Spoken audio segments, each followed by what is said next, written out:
Bienvenidos a este canal, bienvenidos al laberinto de Europa.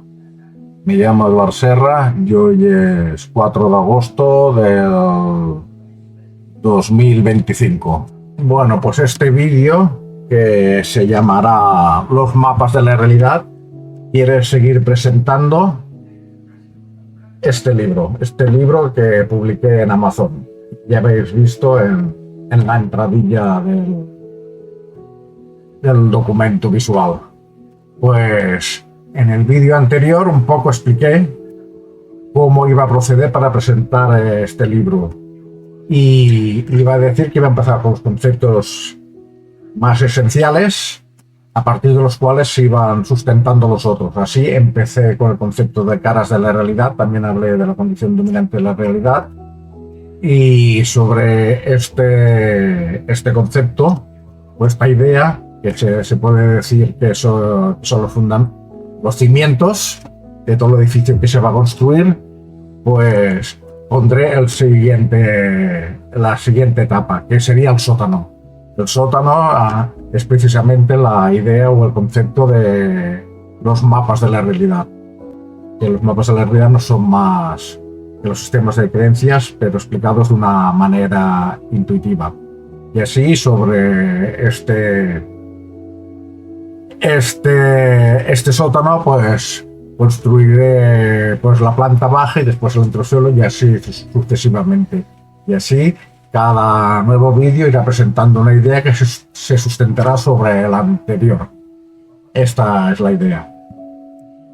Bueno, pues para empezar he de decir, o de recordar más bien, que todos mis trabajos, todas mis teorías y todas las ideas que defiendo, que postulo de alguna forma, pues se basan en tres autores. El primero es el doctor Jaume Farrerons, el segundo es el doctor Felipe Fernández Armesto y el tercero es Xavier Zubiri. Además, he de decir que tuvo una relación más directa con el doctor, además de leer sus libros, con el doctor Jaume Farrerons, que de alguna forma pues me ayudó a perfilar algunas ideas, me dio algunas críticas, y bueno, y gracias a él pues pude alzar mis trabajos. O sea, me ayudó de una forma importante a realizar estos trabajos. Pero también he de decir que mis trabajos serían muy pobres si solo se basaran en tres autores. Así que también he de dar los créditos a otros autores. Y en este caso, en este vídeo, en tanto que se dedica a analizar la idea de mapas de la realidad, bueno, a explicarla, pues he dado los créditos al doctor Anthony D. Smith, que es uno de los teóricos o estudiosos del nacionalismo. El doctor Anthony D. Smith habla de la idea de mapas de la realidad. Yo esta idea la tomé de él, y gracias a esta idea pues pude también perfilar la manera de abordar el texto de nacionalismo glato histórico, que de alguna forma me fue muy útil, y tengo que dar las gracias también a su contribución, que para mí me ha resultado muy importante y que ha servido de soporte para alzar también esta línea de pensamiento. En todo caso, también de Anthony D. Smith también tomo otras aportaciones, pero ahora en este caso toca hablar de la idea de mapas de la realidad. Bueno, en todo caso también quiero aclarar que estos autores de alguna forma pues tampoco estarían de acuerdo en todo lo que dicen. Por ejemplo, en alguna forma puedes pensar que Zubiri y Fernández Armesto, pues las teorías de Zubiri y Fernández Armesto serían incompatibles en muchos aspectos, en lo esencial. Pero bueno, esto significa que de alguna forma veo que yo considero que se pueden compatibilizar, y que una puede ayudarnos a entender la otra. Y lo mismo sucede con las teorías de Farrerons y las de Smith.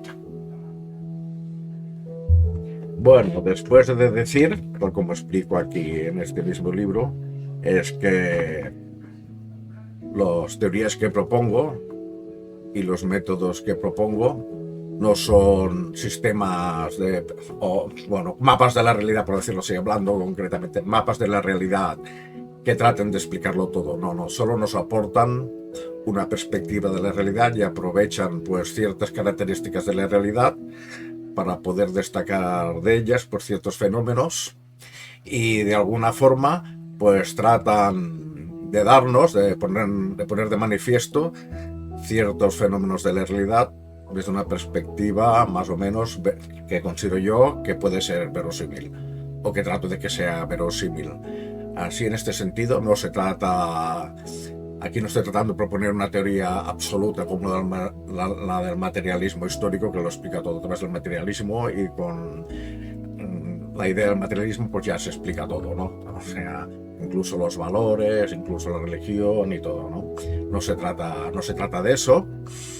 Ya sé que el materialismo nos revela aspectos importantes de la vida, pero no se trata de eso, de absolutizar una perspectiva de la vida para entenderlo todo.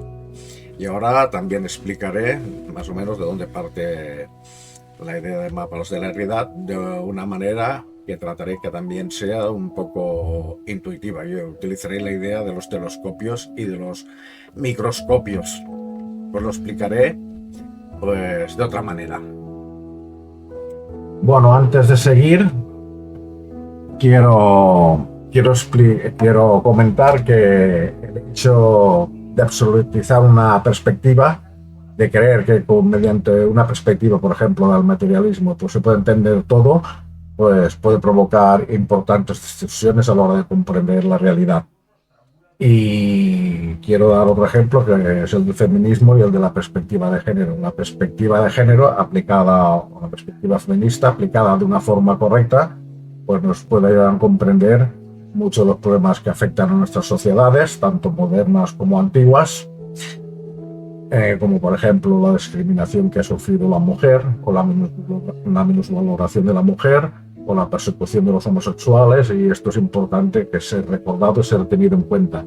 Pero cuando se aplica de una forma absoluta, absolutizando como si eso fuera, como esa perspectiva nos pudiera explicar toda la realidad y todos los aspectos de la realidad y de toda la vida, pues también provoca importantes distorsiones y también puede ser fuente de problemas, y a lo mejor provoca más problemas esa distorsión de los que en realidad puede arreglar.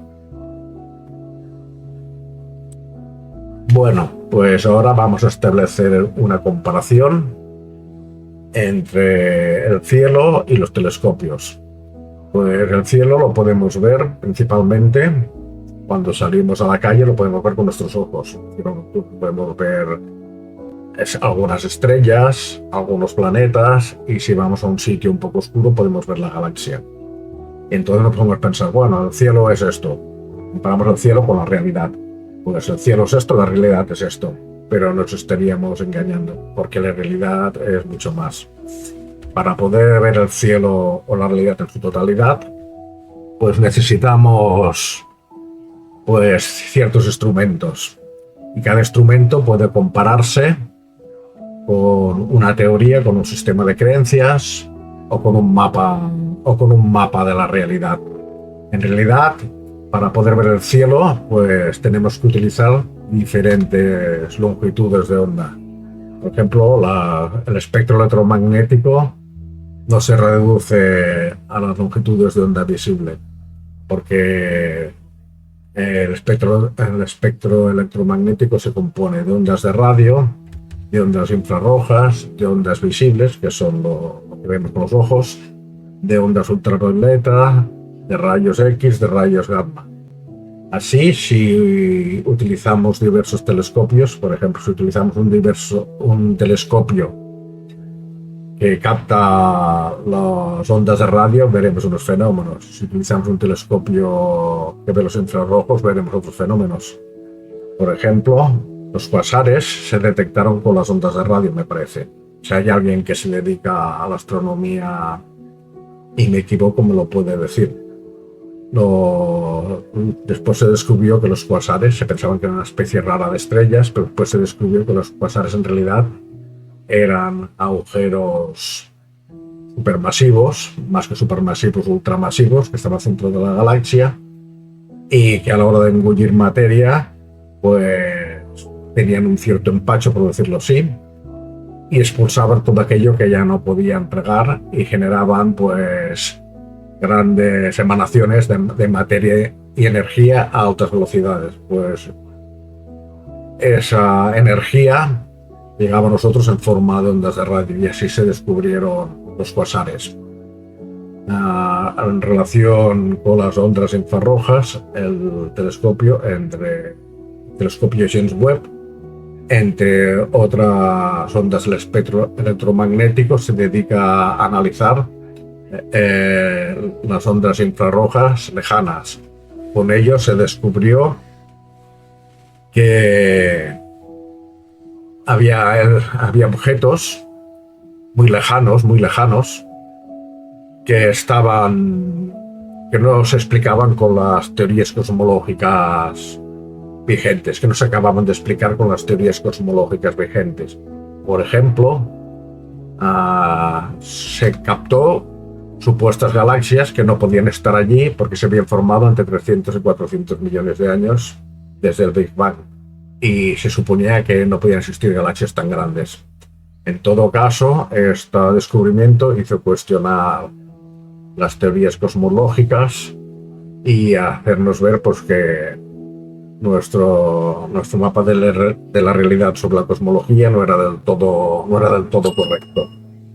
Bueno, por otro lado, también podemos comparar el telescopio pues con una pirámide, por ejemplo, o un sistema de creencias con una pirámide. Podemos ver una pirámide desde abajo, hacemos una pirámide de cartón, podemos verla desde abajo y vemos que es un cuadrado. Diremos, esto es un cuadrado, pero hemos visto algo verdadero, que es un cuadrado, pero esto no es toda la realidad. Si movemos la pirámide y lo miramos desde otro ángulo, diremos, ostras, esto ya no es un cuadrado, ahora es un triángulo. Estamos diciendo un hecho verdadero, que esto es un triángulo, pero no es toda la verdad. Y hasta que no lo movemos de determinada forma, podemos ver dos caras y podemos darnos cuenta que es un objeto tridimensional. Y incluso podemos llegar a ver tres caras.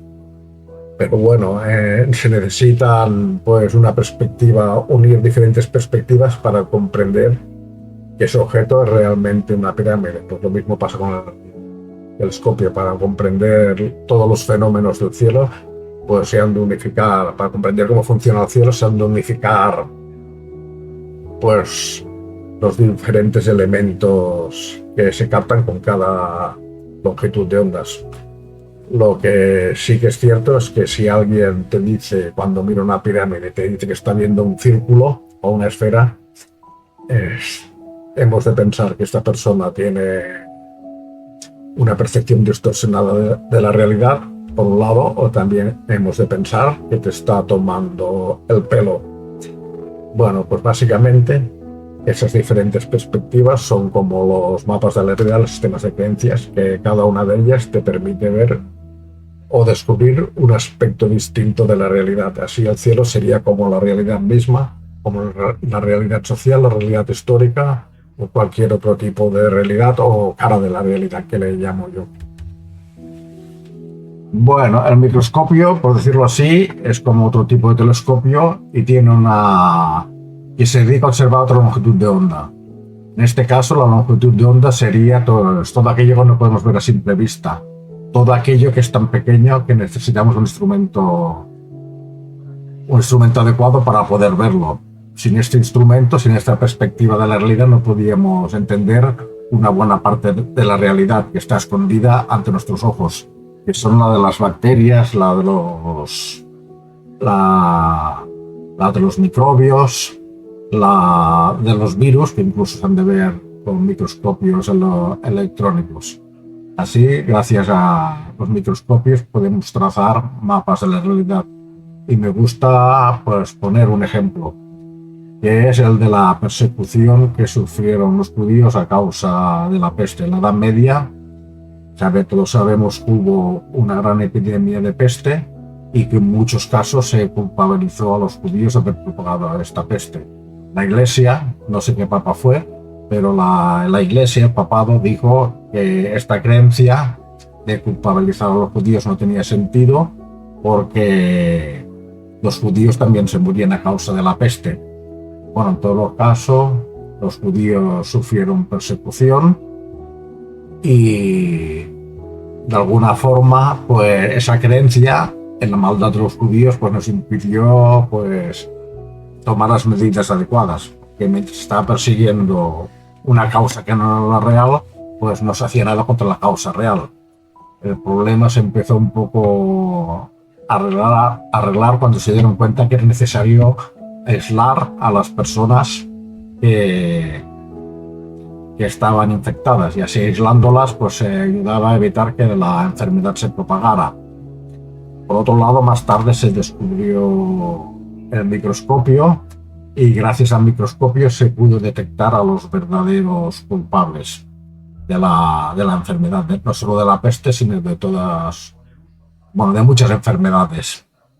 Así, gracias al telescopio se pudieron alzar mapas verdaderos de la realidad o más verdaderos de la realidad que permitieron después pues buscar la solución, y esa solución fue la de la creación de los antibióticos. Se alzó otro mapa de la realidad que descubría que los antibióticos, que determinadas sustancias pues tenían la capacidad de matar bacterias, y entonces a partir de ese descubrimiento pues se pudo alzar un mapa verdadero de la realidad para luchar no solo contra la peste sino contra otras enfermedades. Bueno, así de la misma forma que hacemos con la ciencia, con los microscopios y con los telescopios, que creamos diferentes disciplinas científicas y diferentes perspectivas de la realidad, también lo podemos hacer pues con las creencias filosóficas, por decirlo así. Así, pues el materialismo nos ayuda a entender la realidad de determinada forma y los valores nos ayudan a entenderla de otra forma. Además, considero que los valores y la materialidad, la perspectiva materialista, se complementan, porque las condiciones materiales hacen que tengamos unas expectativas u otras, y esas expectativas son asimismo valores, pero a su vez esas expectativas, esos valores hacen que cambiemos nuestras condiciones materiales, hacen que emprendamos determinadas acciones que cambian nuestro entorno material, y una vez cambiado ese entorno material pues se condiciona también que cambien estas expectativas. O sea, ese nuevo entorno material hace que nuestras expectativas, nuestros valores cambien o evolucionen, y así sucesivamente. De alguna forma se retroalimentan. Y esto mismo podría decirse con el materialismo naturalista, por decirlo de alguna manera, de Fernández Armesto, que pone un gran énfasis en la contribución de la naturaleza en el desarrollo de la historia y de los valores humanos. Bueno, esta es otra perspectiva que nos ayudará a entender cómo se despliega la realidad, pues, y cómo funcionan los mapas de la realidad, pues es la perspectiva histórica. Bueno, la historia, como he dicho en otro vídeo dedicado al tema, el término historia tiene diferentes significados, pero aquí el que nos interesa es el que se refiere a una determinada realidad, y esa realidad es a la realidad humana, a la vida de los hombres. Y en esa realidad entra no solo la vida de los hombres, lo que hacen los hombres, lo que se llama la res gestae, sino también entra todo lo demás en tanto que se relaciona con los hombres. Así, todo lo que hacen los hombres, todo lo que afecta a los hombres y todo lo que se relaciona con los hombres es materia de la historia. Y cualquier hecho que esté vinculado al quehacer humano es un hecho histórico, también digo potencialmente histórico, porque, claro, no todo lo que hacemos los hombres entra en la historia, en el relato histórico. Pero bueno, básicamente es eso. Así, la historia, por decirlo así, es un departamento de la realidad, es una cara de la realidad. Es una realidad que se centra en la vida humana. O sea, es una parte de la vida. La vida biológica es otra cara de la realidad, la vida cosmológica es otra cara de la realidad, y dentro de lo que es la historia, pues puede hablarse también de la historia de la filosofía, la historia de la religión, la historia del arte, la historia de la ciencia, la historia de la técnica, la historia de lo militar, y dentro de la historia de lo militar pues podemos hablar de la historia de la infantería, la historia de la artillería, la historia de los tanques, la historia de la marina, la historia de la aviación, etc. Así que cada cara de la realidad, cada dimensión de la realidad se despliega en otras esferas, y a su vez otras esferas se despliegan en otras dimensiones en otras esferas, y así sucesivamente. Y podemos ir creando mapas de la realidad especializados en cada una de estas esferas y estos ámbitos. Así, cada disciplina, por ejemplo, que estudia cada una de estas dimensiones de la historia, pues sería una perspectiva de la realidad. A su vez, como ya he dicho, cada una de esas dimensiones de la realidad puede analizarse desde criterios distintos. Por ejemplo, desde el criterio de los valores, del análisis de la relación de los hechos históricos con los valores, de la relación de los hechos históricos con la economía, de la relación de los hechos históricos con la tecnología, etc. Así que de alguna forma cada perspectiva pues puede, de alguna forma cada perspectiva hace sus propios mapas para entender la realidad. Además los necesita. O sea, los mapas, ya hemos dicho, hemos de acordarnos que son los sistemas de conocimiento y de creencia que se despliegan en teorías, en hipótesis, bien también en especulaciones a veces, que a veces es necesario especular para poder acercarnos a la realidad y poder ir afirmando los instrumentos de conocimiento, etc. Bueno, esta es la idea. Bueno, pero esto no acaba aquí, porque a su vez cada cultura, cada civilización, cada pueblo, pues puede tener sistemas de creencias o mapas de la realidad distinta. Estos sistemas de creencia o estos mapas de la realidad distintos pues pueden aproximarle a la realidad de una forma distinta. Y en tanto que se aproximan a la realidad de una forma distinta, pues pueden descubrir cosas, una cultura puede descubrir cosas que otra no descubre. O de las mismas cosas, pues pueden observar algunos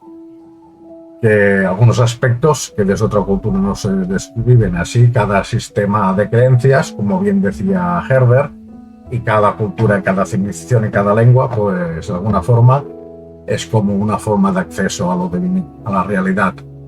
Así, en este sentido, cada cultura es también un acceso a una cara de la realidad o a alguna de las dimensiones de la realidad o a alguno de los aspectos de la realidad, porque aporta una perspectiva y una visión distinta que puede ser tan auténtica como la de otro pueblo o la de otra civilización. Así, por ejemplo, al carácter dominante de la realidad te puedes acercar de una manera distinta. Por ejemplo, las culturas monoteístas pues se aproximan al carácter dominante de la realidad en su abstracción máxima, que es de un poder absoluto que está encarnado en Dios, mientras que las religiones politeístas pues pueden ver el poder de la realidad pues imbricado en todos los aspectos de la realidad, en la familia, en las fuentes, en el bosque, en cualquier lado. Así es otro aspecto que debemos de tener en cuenta. Y asimismo, pues también puede tener una relación, un tipo distinto, pues con el mar. Pues en el mar pues pueden tener un vínculo más espiritual, otro menos espiritual, y los dos vínculos pues pueden ser igualmente auténticos. Y en definitiva, hemos de decir que no solo se reduce estas perspectivas de la realidad, esos mapas de la realidad distintos, no solo se reducen a ser campos de conocimiento científicos o filosóficos o racionales, sino que también pueden ser otros tipos de sistemas de creencias como son los no racionales o los no míticos, o la poesía misma, que nos aproxima pues, a aspectos emocionales de la realidad, porque las emociones y los sentimientos también forman parte de la realidad y de los vínculos que tenemos de la realidad. Bueno, ahora no estoy en este libro, sino que estoy en este. Solo está en catalán de momento. Bueno, pero de todas formas no hace falta que esté en castellano, porque más o menos yo lo voy a explicar también aquí, porque necesito también explicar este para explicar el otro. Y aquí hablo de otro aspecto que está relacionado con lo que he dicho antes, que es el de culturas y subculturas. Y bueno, y ahora nos imaginamos que, por ejemplo, estamos en un pueblo que tiene una determinada cultura, tiene sus dioses, pues tiene sus creencias, sus valores, pues creen todos que se van a salvar o que no se van a salvar. Bueno, creen como cultura global. Bueno, el concepto de global y total también tengo que explicarlo más adelante, porque no son, tal como los utilizo yo, no son términos sinónimos, pero bueno, ahora pues quiero explicar otra cosa. Bueno, pues por ejemplo, imaginamos una población que tiene una determinada cultura global con sus sistemas de justicia. Un sistema de justicia es un sistema de distribución de bienes, y no hablo solo de bienes materiales, sino que también hablo de bienes espirituales en este sentido. Pero bueno, y tiene su propio sistema de justicia, pero a su vez y esto forma un sistema de cultura, pero a veces este sistema de cultura se ha de desplegar en otras subculturas. Por ejemplo, los agricultores pues necesitarán su cultura, sus propios mapas de la realidad, que les informarán de cuándo procede plantar, cuándo procede no plantar, para dotar de recursos a la comunidad en general, a la población. Y después también podemos hablar de los gremios artesanales. Pues cada gremio artesanal pues tendrá sus propios procedimientos de fabricación, y a su vez cada artesano, cada taller artesanal pues también tendrá su propia metodología, que a veces podrá ocultar a los demás, o incluso pues puede llegar a dar información falsa para eliminar competencia. Pues dice, pues mira, a mí lo que me va bien para fabricar esto pues es esto. Pues a lo mejor resulta que este procedimiento de fabricación no es tan bueno, no es tan eficiente como el que realmente está utilizando él, pero de alguna forma engaña para poder tener ventaja sobre sus competidores. Después también podemos hablar de los gremios. Pues los gremios establecen pues también unos puros básicos en los cuales se ha de desplegar pues la subcultura de los artesanos. Por ejemplo, puede determinar las normas que son válidas para unas normas mínimas válidas para que los artesanos no estafen a los clientes. Y a su vez también pueden haber una especie de sindicación de agricultores que digan, no, pues tenemos que tener unos mínimos de calidad en los productos y no podemos vender pues fruta podrida, por ejemplo, ¿no? Así un sistema de cultura que ese pueblo despliega a su vez otros sistemas de cultura. Y por ejemplo, cada agricultor pues podrá aplicar sus propias técnicas y podrá descubrir otras que podrá compartir o no podrá compartir, y así sucesivamente. Es otro ejemplo que me gusta a mí aplicar a la hora de explicar lo que son los mapas de la realidad y las caras de la realidad. Pero la cuestión no se reduce aquí cuando hablamos de sistema de cultura, porque también vemos que a lo largo de la historia también vemos que los agricultores han tenido sus dioses. En el caso de Occidente, pues han tenido sus patronos, sus santos patronos, han tenido sus fiestas, y los artesanos pues han tenido sus dioses, sus fiestas.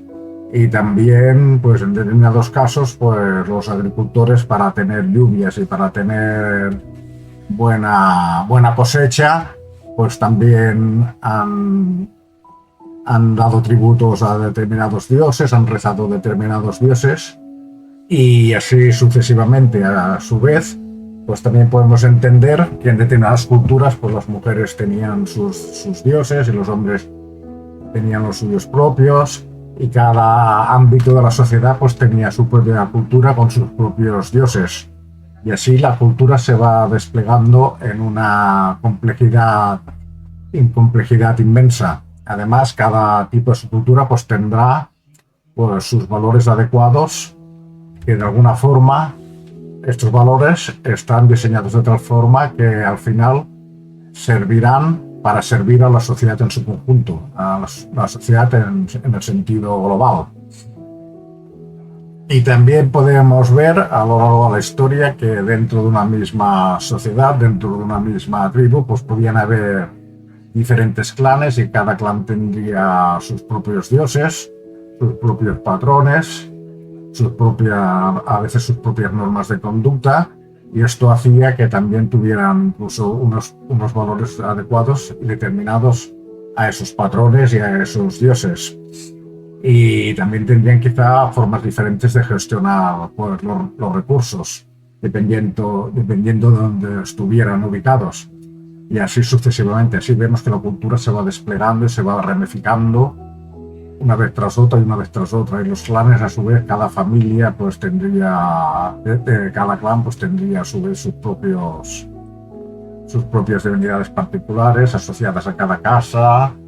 Veneraría a sus muertos, cada familia pues, veneraría un muerto, otra familia veneraría a otro, y a su vez adorarían a unos antepasados comunes, que podían ser distintos a los de otro clan, pero a su vez los dos clanes podían tener, más allá de eso, otros antepasados comunes, tanto a un clan como a otro, o a un tercer clan, y asimismo vemos cómo se despliegan todos esos sistemas de cultura, que a su vez pueden dar lugar incluso a diferentes tipos de criterios de justicia, un poco diferenciados en relación de un clan a otro, porque también podemos entender que un clan y otro pues también pueden tener un nivel distinto de riqueza, y por lo tanto han de adecuar esos criterios de justicia a la realidad material a la que están sometidos, y así sucesivamente.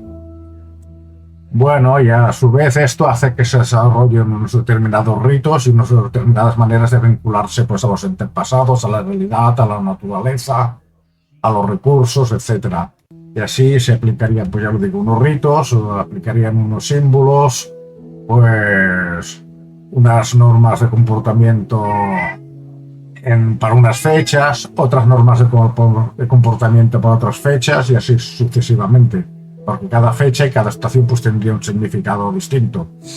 De alguna forma vemos que esto podemos estar aquí hablando durante horas y horas y horas, y hablar de símbolos, hablar de signos, hablar de muchos aspectos de la cultura, hablar de las manifestaciones artísticas, hablar de las manifestaciones literarias, y cada pueblo tiene su propia expresión literaria, su propia expresión artística, y dentro de cada pueblo a su vez cada clan puede desarrollar sus propios símbolos y sus propias manifestaciones artísticas, o sea que esto sería básicamente interminable. Por eso yo lo llamo que es casi comparable ese despliegue de la realidad histórica y cultural, es casi como una estructura fractal.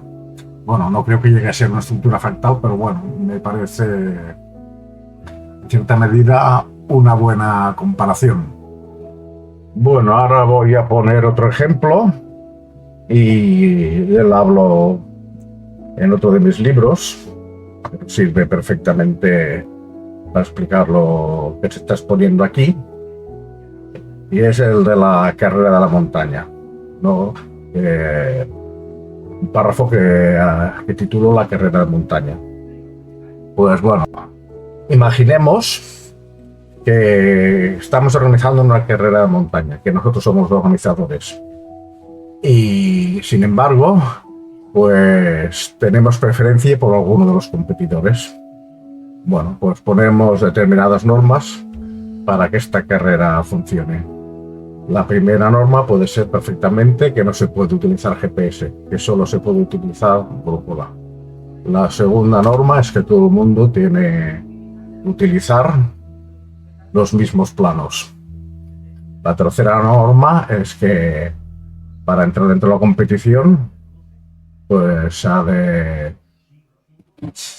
poner un tiempo máximo. O sea, tú entrarás dentro de la competición, o sea, quedarás puesto en el ranking si has tardado, por ejemplo, menos de 8 horas.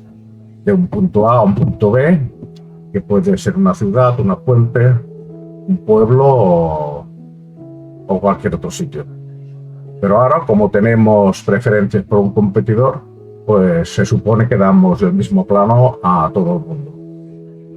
Pero hacemos algo de trampa y al que queremos que gane le damos un plano un poco diferente. Un plano en el que hay algún camino más y que en los otros planos que reparto, aunque supuestamente sea el mínimo, y ese camino más pues es más corto y más rápido.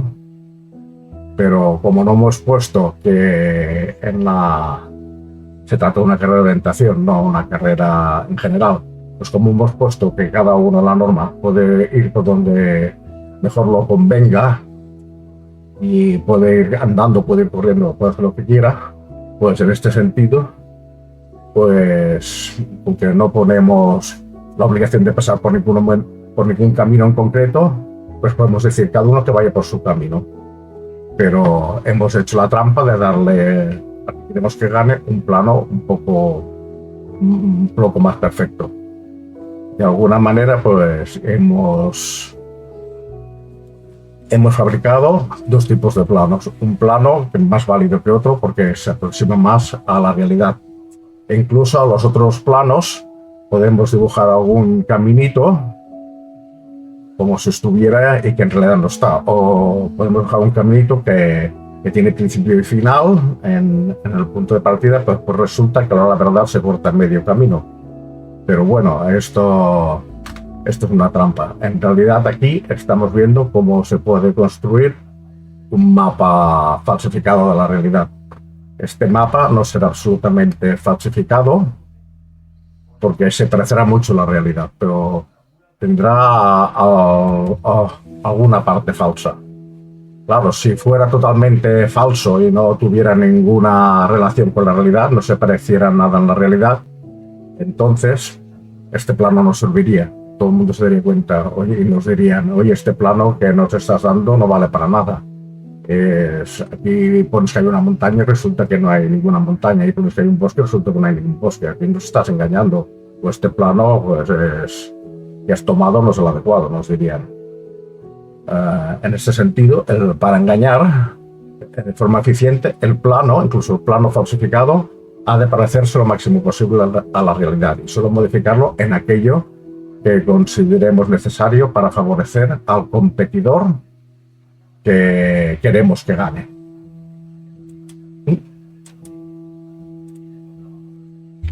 Bueno, pues ahora seguiremos con la comparación. Y aquí me digo, con este libro. Es una comparación que hice en este libro que considero que también ayuda a entender todo lo que estoy diciendo de los mapas, de los sistemas de creencia falsos.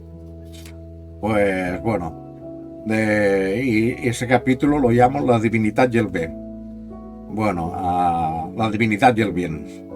¿Vale? Y aquí hablo el bien en doble sentido, el bien en sentido de bien moral y el bien en sentido de recurso. Y aquí hemos de entender el bien en sentido de recurso no solo como bien material, se ha de entender también como otro tipo de bien, como por ejemplo los bienes espirituales o el prestigio o un cargo público, el cargo de funcionario, el cargo de sacerdote, etc. Esto también son bienes en este sentido. Pues por lo tanto, esta es la primera apreciación al que nos introducen en la materia. Bueno, por ahora hemos de pensar que los bienes son precisamente las metas. Antes habíamos dicho que en la carrera de montaña que la meta podía ser una masía o una ciudad o lo que fuera, ¿no? Podía ser cualquier cosa. Esa era la meta. Pero aquí hemos de cambiar esa meta geográfica por otro tipo de meta, que es la meta social. Un recurso social, o sea, el acceso a los bienes. Pues las sociedades tienen mapas de realidad que te explican cómo acceder a los bienes. Por ejemplo, los agricultores pues tienen todos mapas de creencias, todos sistemas de creencias o de conocimiento que le explican cómo producir la comida, cómo producir los cereales, cómo producir las frutas, los ganaderos cómo producir la carne de la forma más eficiente y teóricamente más sana, etcétera. Entonces existen determinados mapas de realidad como te explican para producir los bienes. Pero después también existen determinados mapas de la realidad que te indican cómo se ha de efectuar esa distribución de bienes, o sea, los criterios, lo que se llaman los criterios de justicia. Y ya digo que aquí no estoy hablando solamente de comida, de carne, estoy hablando también de cargos públicos, de prestigio y de otras cosas. O sea que los criterios de justicia, por decirlo así, son los mapas de la realidad que te explican cómo se han de distribuir los bienes entre los diferentes miembros de la sociedad. Esto es otro punto. Bueno, pues ahora vamos a hablar precisamente de los criterios de justicia, de los criterios de distribución de bienes, entendido bien en un sentido no solo bien material, sino también bien moral, prestigio, etcétera, lo que he dicho antes. Bueno, pues imaginemos que existe una determinada oligarquía que es la encargada de determinar las normas por las cuales se distribuyen estos bienes. Esta oligarquía puede legitimarse de muchas formas. Unas formas de legitimación es la legitimación religiosa, o sea, puede tratarse, por ejemplo, de una teocracia y el rey representa la representación del mismo Dios. Puede ser una oligarquía religiosa de sacerdotes que detentan un gran poder en la sociedad, que tiene una gran influencia en la sociedad. Puede ser una monarquía que también se inspira o una dictadura que se inspira por la gracia de Dios. Y partiremos de este ejemplo, aunque ya digo, estas oligarquías pueden legitimarse mediante otras ideas y mediante otros criterios. Por ejemplo, el criterio de la nación, el criterio del progreso, etc. Pero bueno, esto es otro. Bueno, pues ahora imaginemos que somos como oligarcas, hacemos lo mismo que lo que hacíamos cuando organizábamos la carrera de montaña. Pues como oligarcas, pues nos interesa vivir a todo lujo, nos interesa vivir lo mejor posible y para ello necesitamos muchos bienes. Pues bueno, para tener muchos bienes necesitaremos pues un mapa de la realidad muy especial, un mapa de la realidad que tendrá una parte muy verdadera, pero también tendrá otra parte falsa. Por ejemplo,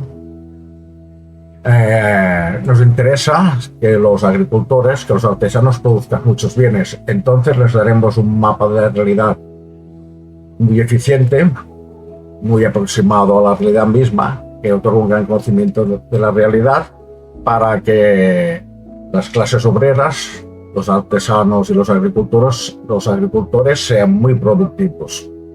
Así les podremos decir, pues mira, eres muy productivo, estás produciendo muchos bienes, pues por lo tanto tienes que pagar muchos tributos a Dios, porque si quieres ganar el cielo, pues tienes que pagar muchos tributos a Dios y depositar estos tributos en el templo. O sea que por un lado estamos dando a los agricultores y a los artesanos un mapa verdadero de cómo han de producir bienes para que sean muy eficientes, pero por otro lado les estamos dando otro mapa de la realidad en lo cual les decimos que si quieren servir a su Dios, pues han de pagar tributos al templo. De hecho, este segundo mapa de la realidad que que pretende indicar el camino hacia el cielo, hacia la salvación eterna, hacia la gracia divina y hacia la bienaventuranza, es en realidad un mapa que pretende motivar al agricultor para que produzca más. Pretende motivar y se puede decir, oye, si cuanto más produzcas y más bienes entregues al templo, pues más fácil te ganarás el cielo. Además, si tú practicas la austeridad, practicas la sencillez y ahorras mucho, podrás dar más al Dios y por lo tanto podrás tener un acceso más asegurado a la salvación y a la bienaventuranza y en todo eso. Entonces aquí ya vemos que para poder manipular a la gente se está creando un mapa que por un lado tiene una parte verdadera, que es la parte que indica cómo hay que producir bienes, y otra parte que indica cómo han de distribuirse los bienes. Por lo demás se les está engañando, porque lo que nos interesa a nosotros es que una vez hayan depositado estos bienes en el templo, vamos, los recogemos y nosotros vivimos de ellos. Pues bueno, esto es una forma es otro mapa de realidad análogo al que habíamos construido durante la carrera de montaña, pero ya puesto en su modalidad pues, social y en su modalidad práctica dentro de una sociedad. Más que en su modalidad, en su representación práctica dentro de una sociedad. Bueno, pues aquí vemos que se utilizan dos planos. Por un lado está el plano que tiene el agricultor. Es el plano en el cual que utiliza la oligarquía para engañar al agricultor. Pero también está el plano de la oligarquía. El de la oligarquía tiene un objetivo, tiene el objetivo de ganar los máximos recursos posibles, de saquear los máximos recursos posibles. Entonces, él tiene un plano propio. Esa oligarquía tiene un plano propio. Y ese plano propio hay un camino establecido. Y ese camino le indica cómo obtener los bienes para sí mismo. Y ese camino es el de engañar a los agricultores y a los artesanos. Bueno, pero el engaño en realidad consistiría, y ya he dicho que soy ateo, y no voy a entrar si el agricultor puede ganarse el cielo o no puede ganarse el cielo. Ahora suponemos que sí, que existe un cielo y que un agricultor y cualquier persona dando determinados pasos puede ganarse el cielo. Pero bueno, el engaño consistiría en que el oligarca está utilizando el cielo para engañar a los agricultores y a los artesanos para que produzcan más y le den los bienes a él. Porque el oligarca no puede garantizar, bajo ningún concepto, pues el tránsito de los agricultores hacia el cielo. En realidad eso no depende, él dependerá en todo caso de la voluntad divina. En este caso, el oligarca pues dice saber cuál es el camino al cielo, le indica al agricultor que él sabe muy seguro que el camino al cielo es este y que tiene que seguir sus consejos. Pero en realidad el oligarca no le importa si tú vas a ganar el cielo o no vas a ganar el cielo, lo que le importa es el obtener los recursos. Y en esto consiste el engaño. Bueno, por esto es el ejemplo para que se entienda la diferencia entre mapas de la realidad verdaderos y mapas de la realidad falsos, sistemas de creencia verdaderos, sistemas de creencia falsos.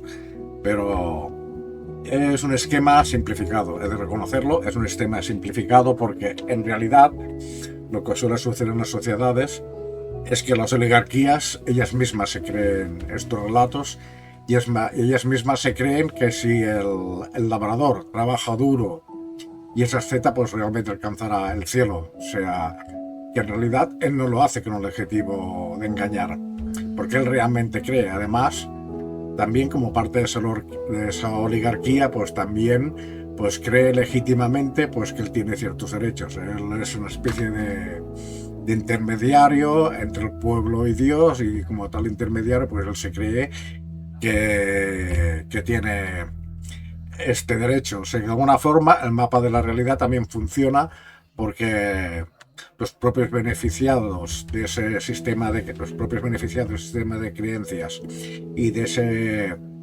criterios de justicia asociados, pues con ese sistema de creencias, pues es efectivo también porque todos se lo creen. desde el explotado hasta el explotador, de alguna forma. O sea, de alguna forma, ellos se creen realmente que están legitimados y el labrador se cree que alcanzará el cielo y el propio oligarca se cree que el labrador también alcanzará el cielo. Y que él mismo, como representante de Dios, claro, ya está predeterminado a alcanzar el cielo, aunque no haga nada. O sea que de alguna forma la cosa en este sentido es más compleja. En fin, al siguiente paso vamos. Bueno, como mi intención es la de exponer ideas y no de ofender a nadie, y menos a los que tienen determinados sentimientos religiosos, pues he de decir que esta crítica no se extiende solamente a las oligarquías que se legitiman por criterios religiosos, sino a las oligarquías que también se legitiman en otros criterios. Por ejemplo, aquellos que se legitiman en nombre del pueblo o en nombre del progreso, porque a veces nos prometen paraísos y paraísos futuros, claro. Estos paraísos los disfrutarán nuestros nietos, nuestros bisnietos y serán en un futuro. Claro, y a nuestros nietos y a nuestros bisnietos también les dirán lo mismo, que quien vivirán en el paraíso serán sus bisnietos, y a los bisnietos de sus bisnietos pues le dirán lo mismo, y así sucesivamente. De alguna forma están utilizándolo los mismos criterios escatológicos para engañarte que utilizan los que se legitiman bajo criterios religiosos. Y también hay que decir que algunos hablan también en nombre del pueblo y el problema que tienen es que confunden el pueblo con su familia. Entonces, cuando dicen que hay que hacer y hay que trabajar para que el pueblo se enriquezca, en realidad con quien están pensando no es en el pueblo, sino en su familia. Pero la vergüenza y la diferencia entre estos políticos que hablan en nombre del progreso y en nombre del pueblo es que ellos saben que te están engañando, mientras que aquellas oligarquías que se legitimaban religiosamente, ellos se creían verdaderamente que, en su gran mayoría, pues se creían verdaderamente que el labrador, las clases bajas, pues podrían alcanzar el cielo, mientras que los que están hoy en día saben perfectamente que te están engañando, no les importa lo que le pasa a las clases trabajadoras. Bueno, una prueba de ello es que cuando estas oligarquías tenían que dar la cara, por ejemplo, yendo a la guerra, el rey y sus nobles eran los primeros en ir al combate, en ir a luchar a la guerra, y los sacerdotes iban a acompañar a las columnas a la guerra. O sea que estaban en primera línea del frente y daban la cara.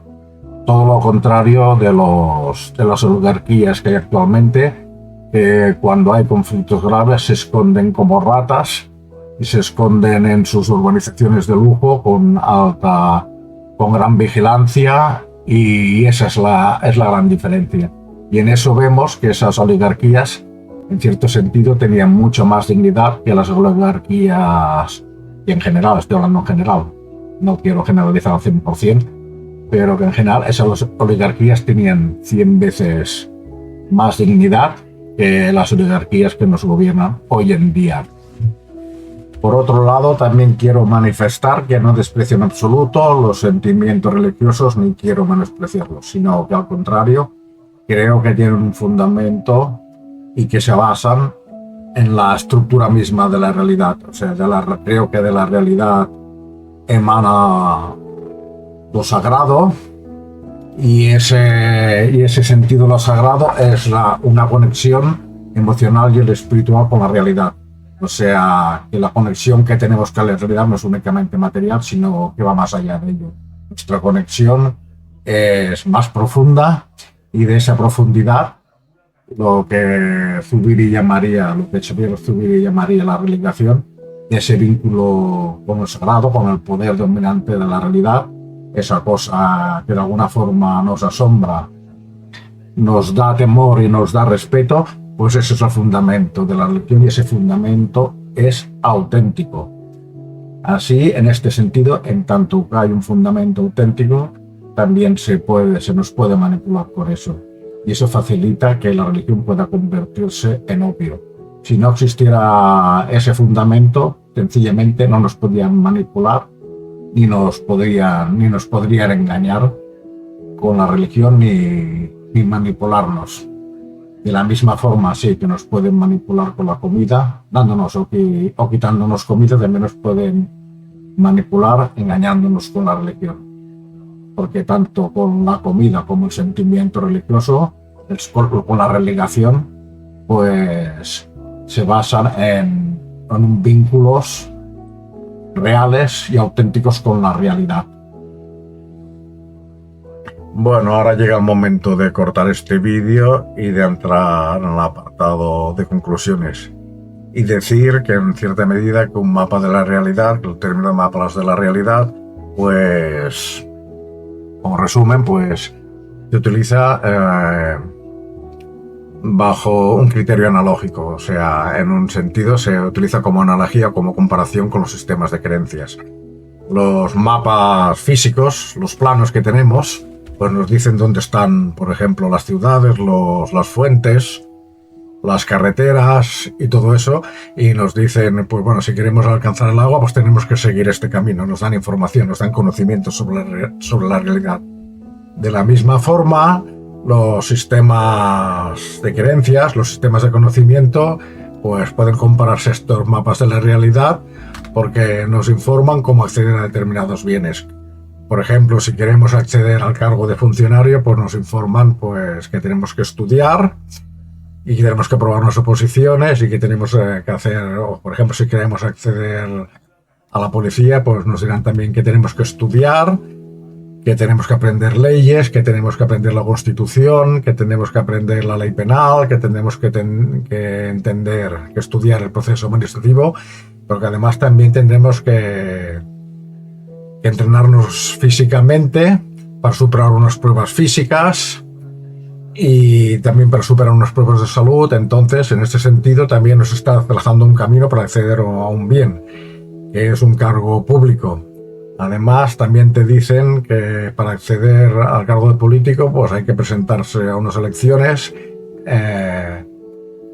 dar un determinado discurso para convencer a la población sobre las bondades de tus políticas, de cómo vas precisamente a distribuir los bienes, qué criterios vas a utilizar para distribuir los bienes, etc. Así que de alguna forma considero que la idea de mapas de la realidad pues es comparable a la idea de sistemas de creencias, porque los elementos de los mapas de la realidad son los lugares físicos que están en el terreno. Y los elementos de los sistemas de creencia pues son los determinados bienes a los que se debe acceder. Ese bien puede ser la salvación, ese bien puede ser un cargo público, ese bien puede ser comida, ese bien puede ser el agua, puede ser una casa, etc. En este sentido, los sistemas de creencias te dicen cómo acceder a estos bienes y te dicen también cómo comprender la realidad, cómo trazar mapas verdaderos de la realidad, porque también hay sistemas de creencias que te dicen cómo ha de ser un sistema de creencias para que tenga efectividad. O sea que hay mapas de la realidad que te explican cómo han de ser los mapas de la realidad para que esos mapas de la realidad sean eficientes y efectivos, y así sucesivamente. Bueno, otra cosa que quiero destacar es que el conocimiento, que no he dicho hasta ahora, el conocimiento no solo se articula en mapas de la realidad, sino que el conocimiento en sí mismo es un bien, es una meta de las sociedades. En todo caso, esto es una cuestión, la definición de bien es una cuestión que da abordar bastante pronto y cuando abordemos la definición de bien será en relación con los valores, porque la idea de bien no se puede entender sin la idea de valor. O sea, bien y valor no es exactamente lo mismo, pero tienen cierta analogía y uno no se puede entender sin otro porque no podemos acceder a los valores si no es a través de los bienes, y los bienes adquieren significado a través de los valores. Pero es una cuestión que debemos abordar más adelante.